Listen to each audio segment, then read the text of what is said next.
Okay, so when did that pull in? 8:36. So I've been here 15 minutes. Anyway, I'll let it charge up a little bit more. So I just did my public service thing, if you want to call it that. Some poor guy drove up in an Audi Q4 or whatever it is. Anyway, seems like he only has 68 miles left to go, and he's trying to go to Houston. Anyway, yeah, so we can plug in here. I said, no, you can't plug in here right now. I mean, with Tesla, they have to know who you are. Although with Ford and Chevy, I assume that they're going to use their own things. Anyway, whatever. Peace and harmony. Poor guy. It's like that poor lady one time in Ennis who was stuck because Electrify America was offline. The good news for her was they were working on it, so she just had to wait for him to finish fixing it, and nope, she'd be good. Anyway, peace and harmony. I told him, yeah, buy a Tesla. Okay, whatever. I mean, actually, an Audi e-tron should be perfectly good. It's just finding all the chargers. Anyway, peace and harmony. Okay, so I'll have to go review the video on this poor guy. There was some guy who just bought an Audi e-tron Q4. I think it's an E4. Q4, sorry. Anyway, when I was in Victoria charging, he pulls in, and I walk up to him. He says he just bought the car yesterday. The salesman told him it can do X number of miles, and so I told him, well, that's the EPA estimate. I mean, just like any other car, that doesn't mean that you're going to make all that. And I told him, like my Model Y, the EPA range is estimated 330, 333, whatever. At 70 miles per hour on the toll road, I got 252, 100% to zero. Right? Well, who drives nobody drives like that. That was just a test. But that told me, yes, I can squeeze 252 miles out of it for a day like today. I would have squeezed just a little bit more out of it, maybe like a 265 or even 270. But anyway, the poor guy was stuck there in Victoria. He was coming up from Corpus. He was on his way to Houston. I'm sorry, I haven't looked at see how far that is, but he had an estimated range left of 68. So he wasn't going to make it. Whatever. It's just the way it is. And he was going, oh, well, have you heard about the Toyota hybrid pickup? Yes, I've heard the Toyota hybrid pickup. It's really just electric motor to give more power when the gas motor's not enough. That doesn't count. No, in no way does that count. Anyway, I told him, if you'll let me, here's what I would suggest is go to a Tesla store and ask them what they have and ask what they can do for you. I mean, if you need to take a test drive, you can take a test drive. If you need some information, they'll tell you what's going on. They're not on commission. Their job is to inform you, right? I mean, that's their reward, is to inform you, and hopefully you'll buy a car. But their name is not tied to you buying a car, right? I mean, when I was buying the car I'm sitting in right now, all they could do is they could provide me some information, but they couldn't really help me once I started going into it. The guys who handle used car sales are actually based in California, so I had to work with them. But I mean, they let me test drive a Model 3 Performance, which helped give me some idea of what to expect. And I also test drove a Model S base, which actually is over 2,000 views on YouTube. But anyway, all that peace and harmony. The poor guy, I feel bad for him. And when I told him, well, you can use PlugShare to look for charging points, he says, well, I am using it. But basically, his problem is he's come from Electrify America, is down by Corpus somewhere, and the next one is in Houston, and he's not going to make it. Anyway, I feel bad for him, but the real failure here is the Volkswagen Group. It was Audi, right? I don't know if he bought it from a Volkswagen dealer. I don't know how they worked that part of it, or if the Audi's a separate dealer. But anyway, he said, well, maybe they lied to me. I said, probably not. Most of these salesmen, they don't know these cars. They don't know how they know how to read numbers on paper. But the chances of any of those guys actually driving cars, I mean, do any of those salesmen out of that group drive an Audi e-tron? Probably not. I mean, as soon as I saw it, I know Out of Spec Reviews, they have an Audi e-tron, and I've heard some of the issues they have. So I wasn't surprised he was having an energy problem. Sorry, I'm not meaning to laugh at him. It's just, do your research. But because I've been paying attention, I kind of know there's an issue around that particular brand, so to speak. But anyway, peace and harmony. The real message is if this is your first EV, try catching up with some YouTube videos or something like that. If you're going to go Tesla, go test drive some Teslas. All right? That's what the people at the Tesla store there for, is to give you the opportunity to know what you're getting into. Go try it out.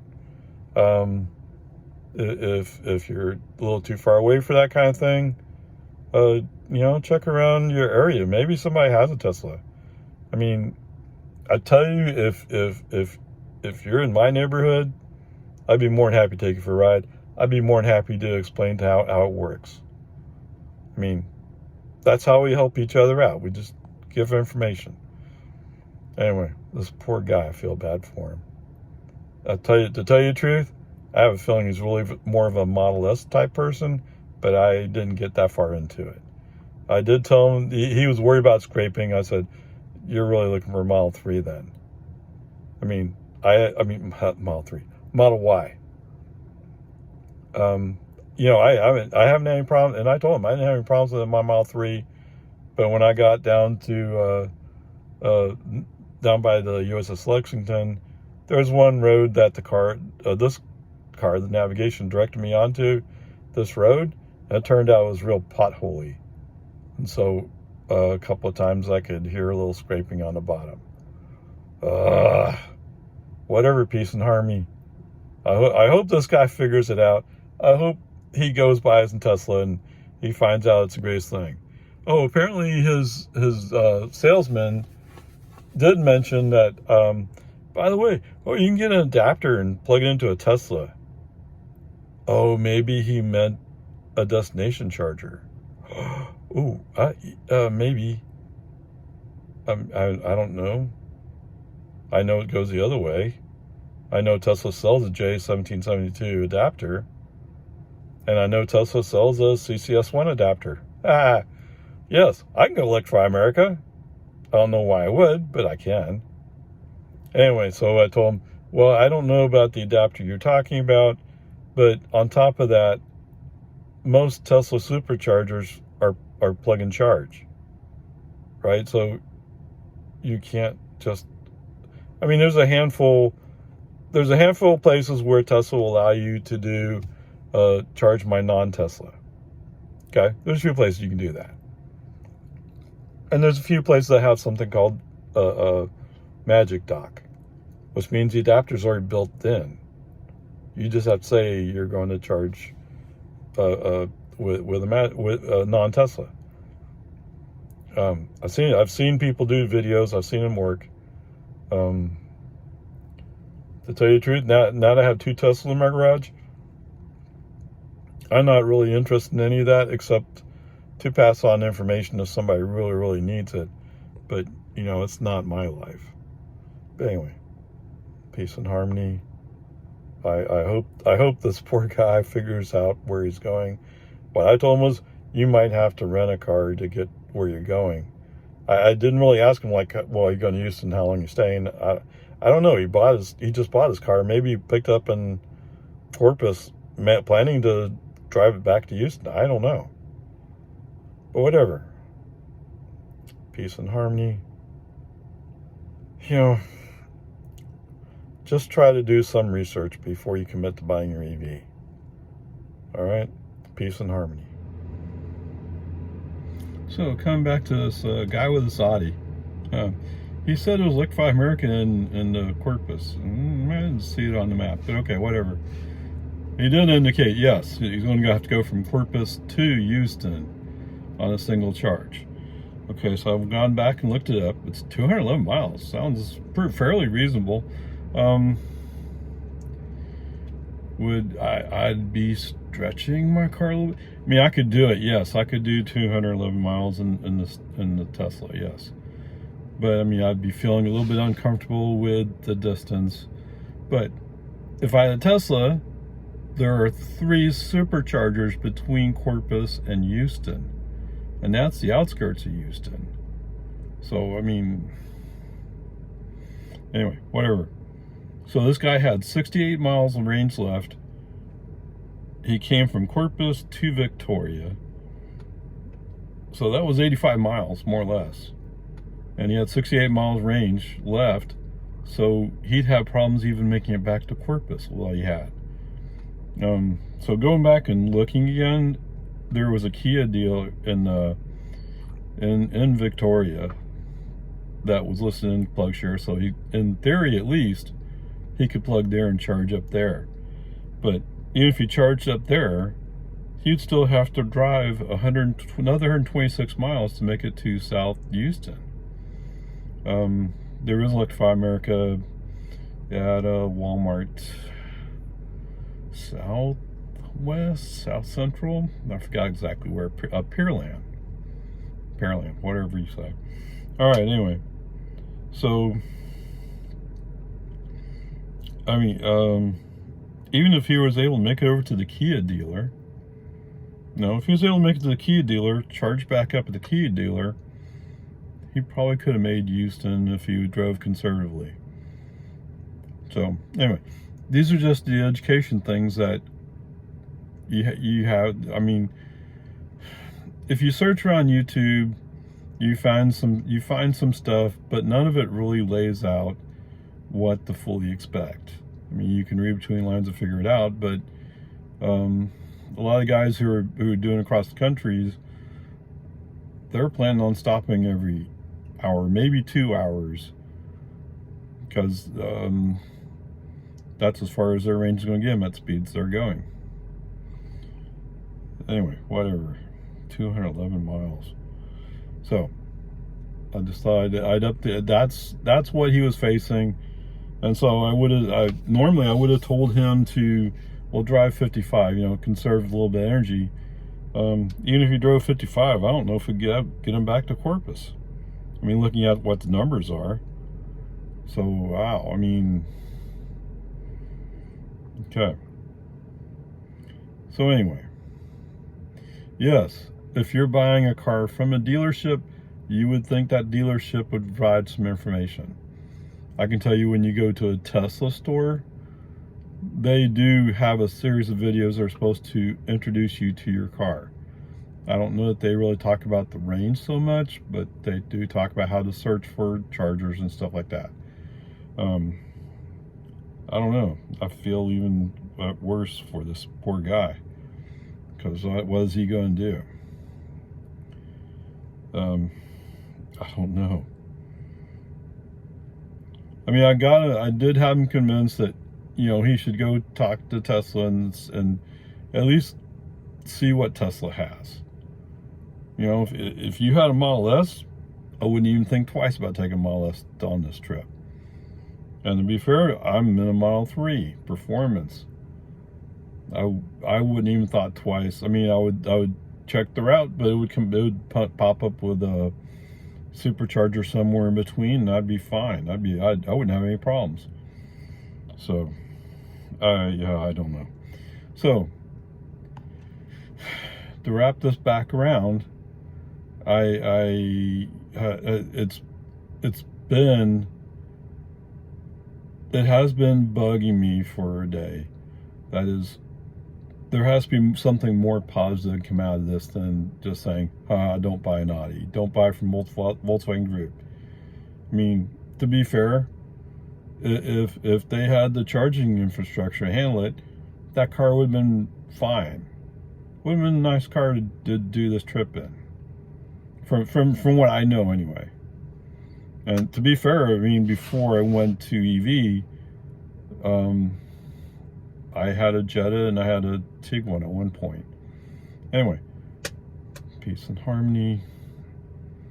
I mean, I actually like what Volkswagen does in their ICE cars. It's just their EVs are not what I want. So anyway, I came up with a video that kind of lays out a chart. Here's what you might think about getting. I mean, looking at that chart, I don't know why you would get a pickup, but I get people want pickups. To be completely honest, I don't know why anybody would get an SUV, unless, well, of course, they're carrying family, something like that. I mean, that's why I have Model Y, because I can carry stuff in the Model Y and I can't do in Model 3. Now that I have a Model Y, now I bought a Model 3. The Model 3 is really my favorite car. But whatever. So anyway, I made the chart. I gave some instructions on how to compute formulas.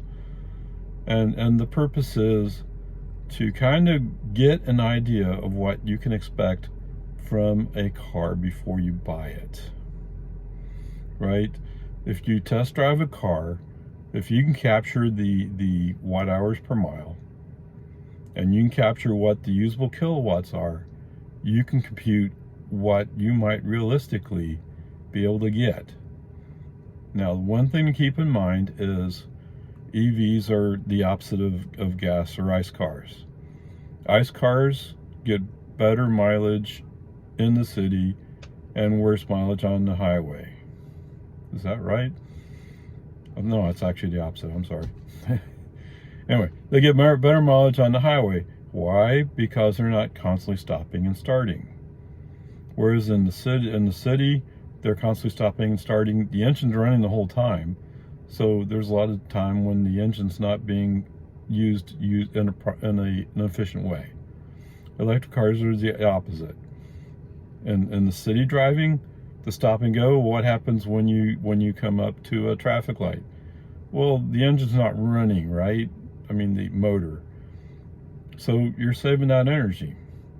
And then when it's time to go again, then your motor starts driving again. So you're saving a bunch of energy in the city. When you're out on the highway, your motor's running at a much higher RPM, so it's using more energy. So you have to keep that in mind. So what should you expect from your car? Well, in my experience, I can get 200 watt hours per mile driving 30 miles an hour. I could probably be more efficient even than that in my Model Y. I mean, this is a test I ran. I actually got way over 330. I think it was 358, something like that, miles on the single charge, from 100% to 0. Doing 70 miles per hour on the toll road, so it's limited traffic around.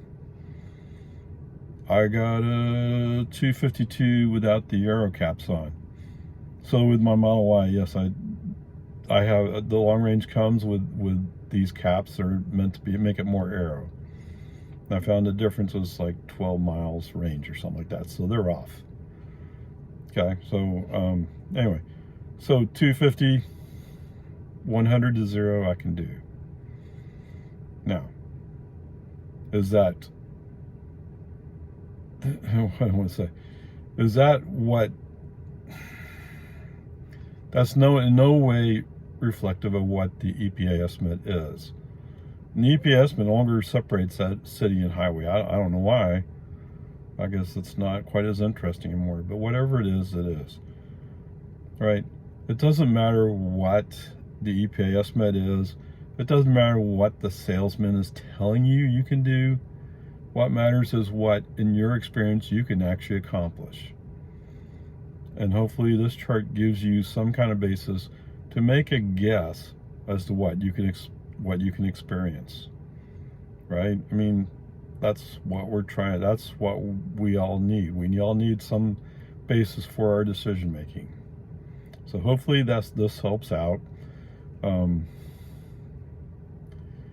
If it sounds like I'm laughing a little too hard at this poor guy, I'm sorry. He's in a tough spot. Although it sounds like he has the logic and the intelligence to figure out the longer term solutions. So he will come out, will figure it out. It may be painful for a few days, but he will figure it out. And what do you think he's going to tell his friends?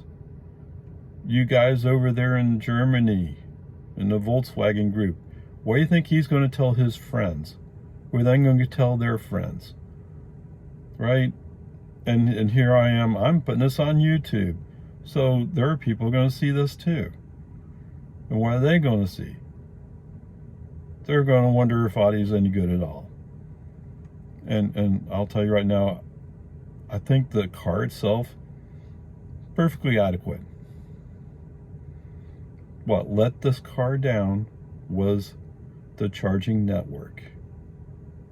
If y'all are on Tesla or on NACS, right, North America Charging Standard, you wouldn't have had this problem.